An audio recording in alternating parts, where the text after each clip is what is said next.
why us, why the United States is, of course, being raised all over the world. So you can read about it in the mainstream British press. I've been on the radio, national radio, all over, many countries in the last 2 days, and yes, that question is constantly discussed.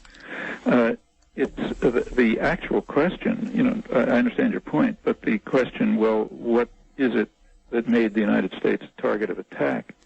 I have yet to see that seriously addressed in the United States, apart from an occasional letter. Mm-hmm. And, of course, that's the central question, at least if we want to do something about it. If we want to just react by in such a way that will pretty much ensure the likelihood that this kind of thing will go on, in fact, contribute to an escalating cycle of violence of a familiar kind, a kind of a tribalist kind. Take, say, Northern Ireland. You hurt my guys, I'm going to hurt your guys more, but not ask why, and knowing that you'll hit my harder back and continue like that.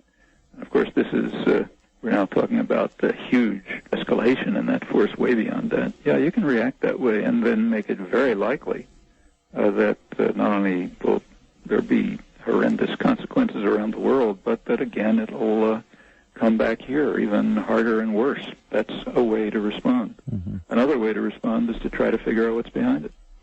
What do you think that is? Is it too facile to say that this is, in fact, perhaps a product of the U.S. role in the Middle East? If Middle Easterners are responsible for this? I don't think there's a sensible observer, knowledgeable observer of the U.S. and the Middle East and the world who doesn't take that for granted. Mm-hmm. Take, say, Robert Fisk, who's the most eminent correspondent in the Middle East region, British correspondent, has been there for, 30 years or more. Mm-hmm. Highly respected correspondent. He's written about this in the mainstream press in England, and he points out that it's what he describes what happened Tuesday as his headline, the wickedness and awesome cruelty of a crushed and humiliated people. And he's not just talking about the Palestinians, he's talking about the Middle East generally, and he gives examples.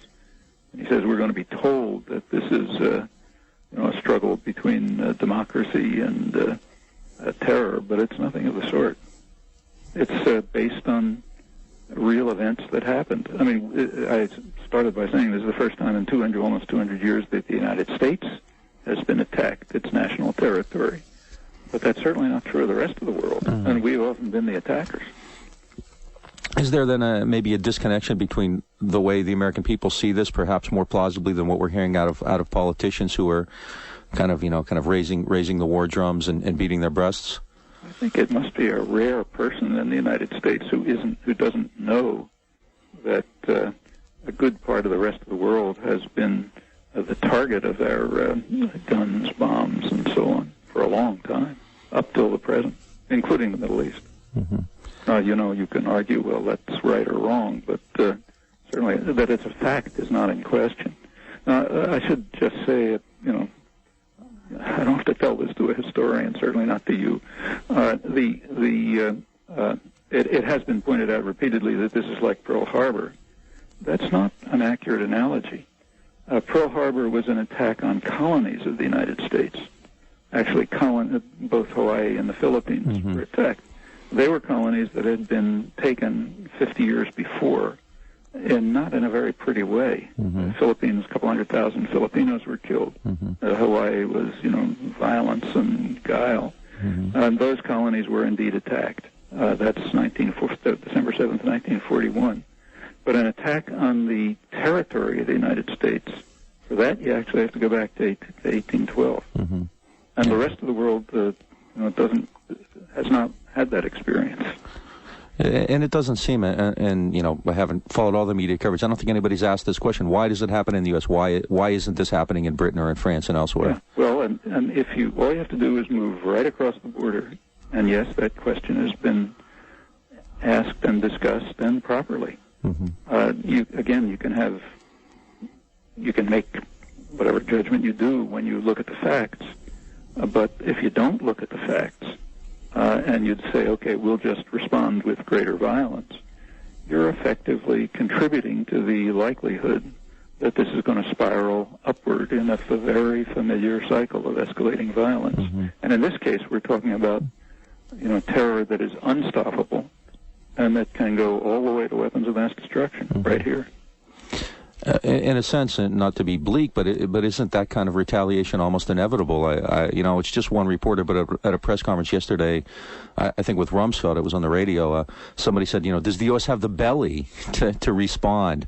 That was the key question that this reporter had. So isn't that kind of retaliation inevitable from the U.S. and this? Well, it's inevitable if we decide to be a state that is dedicated to the rule of violence. There are, in the case of terrorist acts like this, there's a horrendous terrorist act and crime. There's no doubt about that. But in the case of such crimes, there is a framework of international law, and some countries actually abide by it. So, for example, when the United States attacked Nicaragua in the 1980s, which was a much worse attack than this, it killed tens of thousands of people, practically destroyed the country. They reacted in the way which they didn't react by setting off bombs in Washington. They reacted, which they probably could have done. They reacted by taking it to the World Court. The World Court ruled against the United States, ordered it to terminate what they called its unlawful use of force, that is, terror and aggression, and to pay substantial reparations. When the U.S. simply laughed at that, Nicaragua took it to the Security Council of the United Nations, as they're supposed to do, which voted unanimously. They passed a resolution saying that all states should observe international law, not mentioning anyone, but everyone knew what it was. That was vetoed by the United States, which is the only state on record so far to veto, to oppose a resolution saying states should observe international law. Nicaragua took it to the General Assembly, where it was passed unanimously, Israel and the United States voting against several years in a row. Same when the United States bombed Sudan a couple of years ago. That was, that's considered frivolous here. Who cares? The U.S. bombed Sudan, poor African country, with no credible pretext. That's conceded. Destroyed half the pharmaceutical supplies in the country and the factory that produces them. In a poor country, that means thousands, if not tens of thousands of casualties. Sudan did not set off bombs in Washington. They took it to the Security Council, where the U.S. vetoed a resolution calling for an inquiry, and it stopped there. That's the way you're supposed to respond. Sure. The assumption that you just respond by violence to major terrorist acts, yeah, you can do that if you're powerful enough, but then let's have no pretense about morality or law. Well, even more recently we've seen both in Kosovo and Iraq, clearly flouting international law, but apparently without repercussion, with regard to without repercussion, the sanctions in Iraq. Yeah, because the West doesn't care what the rest of the world says. For example, how many people in the United States even know that in the case of the bombing of Serbia, the overwhelming opinion in the world was opposed? And this is not just China and Russia. It's India, Latin America, elsewhere. It's just not reported. The West, the United States, and the West declare themselves to be the international community and do what they want. But I guess the problem you have now is, given this current atmosphere we have, which is really a kind of bloodlust in many cases, or at least among certain circles, it's not likely, is it, that we're going to have any kind of national dialogue on this? It's up to us. These are choices of the American people. They can decide to act in such a way that as to ensure I can't say ensure, but to make very probable the likelihood that there will be an escalating cycle of violence coming back to us again in a harsher way. You can choose that. Or you can choose to look honestly at the issues and ask, why is this happening and what do we have to do about it? And is there something we can do? And the answer, if you look, is yes, there surely is. And that takes us into another area. If we make that choice to try to have a dialogue on this, as you know, in times of national crisis, the government kind of gets emboldened. It's like the candy stores open and they can pass all kinds of anti-terrorism measures and start closing down websites and political organizations and things like that. Are we going to see that? We might see that, and I think we probably will. In fact, we're already seeing it. But what worries me more, and I think is much more dangerous to us and everyone else, is that this will be exploited to call for increased militarization. And in my view, crucial issue is what's called missile defense, which doesn't have anything to do with missile defense. It's a cover term for the militarization of space, that is, expansion of the military race into space, which the United States alone is pursuing at this point. The rest of the world is trying quite hard to stop it. The U.S. is alone refusing to reaffirm the Outer Space Treaty, which bans militarization of space. And the purpose is very explicit. You can find it out. Just read the publications of the U.S. Space Command, which you can find on the web. It's not Bush particularly, same in the Clinton era. Mm-hmm. They're calling for a rapid expansion of the militarization of space, and that means offensive military weapons. They're comparing it to the use of development of navies, mostly by Britain and Germany, but the United States too, back a century ago, which were developed to, as they put it correctly, to ensure the investments and commerce of the powers that were developing them, and that we have to do too in the new frontier space, and you can be sure that others are going to react, just as Germany reacted to the British Navy, leading to World War. Sure, others will react, and that is an extreme danger to the world. I mean, navies were bad enough, but laser guided missiles up in space that instantaneously vaporize parts of the country without with instant reaction time, automated control. I mean, that's like saying let's commit suicide, global suicide. Yeah, I think you have ESP 2,000 miles away. I had just written down missile defense before you mentioned it, and in fact, I guess there's a concern that though missile defense certainly isn't going to, what's it going to do, start shooting down commercial airliners, there's going to be an argument made that we need this offensive capability, that somehow... No matter how irrational it is. Sure. And doesn't...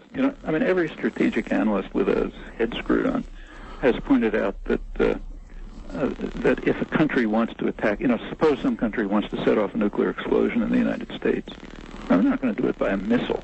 Right. And ensure instant obliteration. Obviously not. What they'll do is sneak a 15-pound plutonium bomb across the Canadian border. I mean, it doesn't take more talent than I have to do that.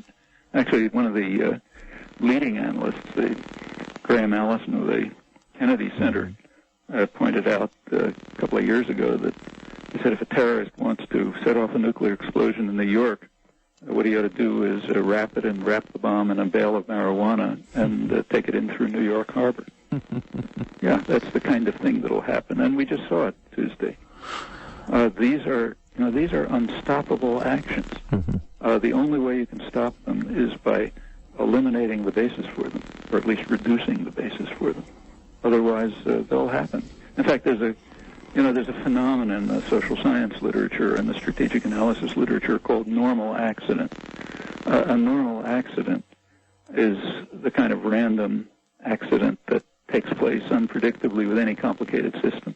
Mm-hmm. I mean, anyone who has a computer knows about that. Every once in a while, you have a normal accident, the whole thing crashes. Mm-hmm. And these things, as is known, are uncontrollable. If you have an advanced space-based military offensive system with automated command and control, which is what's going to have to happen, and anti-satellite weapons, trying to, some potential adversary destroying the control of it, normal accidents are going to happen, and that's the end. Mm-hmm. I saw a poll yesterday, and granted it's, kind of the emotions are still high, but 66% of Americans said they would be willing to sacrifice some of their liberties for an increased sense of security and safety. Where does this go? Where does this take us? I agree with that. I think we should seek, I don't think we have to abandon liberties for this, but it's very healthy to want a greater sense of security and safety. Sure. And you have to consider how you get that. You don't get that by acting acting in the world so as to create hatred and fear. You don't get security and safety that way. You get it by trying to work for a just and decent society in the world. That's not going to, doesn't give you 100% security. Nothing will. but that's the way to improve security. Right. And there is no other way. It's certainly a lot more likely, I would assume, in this kind of an atmosphere that the government is going to conduct more surveillance on our email rather than reevaluate its policies with regard to Israel or with regard to the oil-producing nations or Islamic nations. It'll isn't do that, it? And it'll try to push forward programs for militarization, and it will act more violently in the world. That's what power systems do. We can like it or not, but that's the way they usually behave, unless they're constrained, and that means constrained from within. The United States is too powerful to be constrained by anything except its own population. Well, that brings another question of mine. We've recently seen in the last few years a flowering of fairly effective progressive movements with regard to globalization and other issues like that. And already, it's not a mainstream view, but the senator from Alaska made an outrageous statement saying that, let's not assume this is Arab terrorist. It could be the anti-globalization movement or environmental terrorist or something like that. Does this create major barriers now for people who want to talk about issues like corporate power and transnational economic institutions? Is everyone suspect now when they raise issues? I think this is a question of how people react. There will certainly be an effort made to exploit this to institute tighter controls and regimentation. That's predictable. The question is whether we allow it to happen. That is the $64 question. Let me ask you one more question, because I know you've been swamped all day and you've been terribly busy. And you said in an email earlier that you were getting a lot of requests from the European media, which I think is fairly typical, but a surprisingly large number from American media as well. Do you sense that in a situation like this, even though it is a fairly intense atmosphere, that the American people maybe are a little more sober-minded than we might think, and that all the saber rattling that we often hear coming out of Washington or from the media really is tempered in the larger sense by kind of a more sober analysis on behalf of the general public? Well, I would hesitate to try to just wishful thinking, huh? Like the American people, that's too complicated. But I think those tendencies are certainly there and ready to be, to flower if given an opportunity. And it had better happen, or else we're all in deep trouble. So, if we were going to talk again in a month or 6 weeks, are we still going to be talking about this, or will we have just seen a whole slew of anti-terrorist laws passed? Anti-terrorist laws, violent acts, right. Actions which will exacerbate the problems, which I think that's likely on the part of the government unless it's restrained. Difficult times, and as always, it's great to hear from you, and I wish we could have talked under better circumstances. Thanks so much, Noam. We really appreciate it. Take care.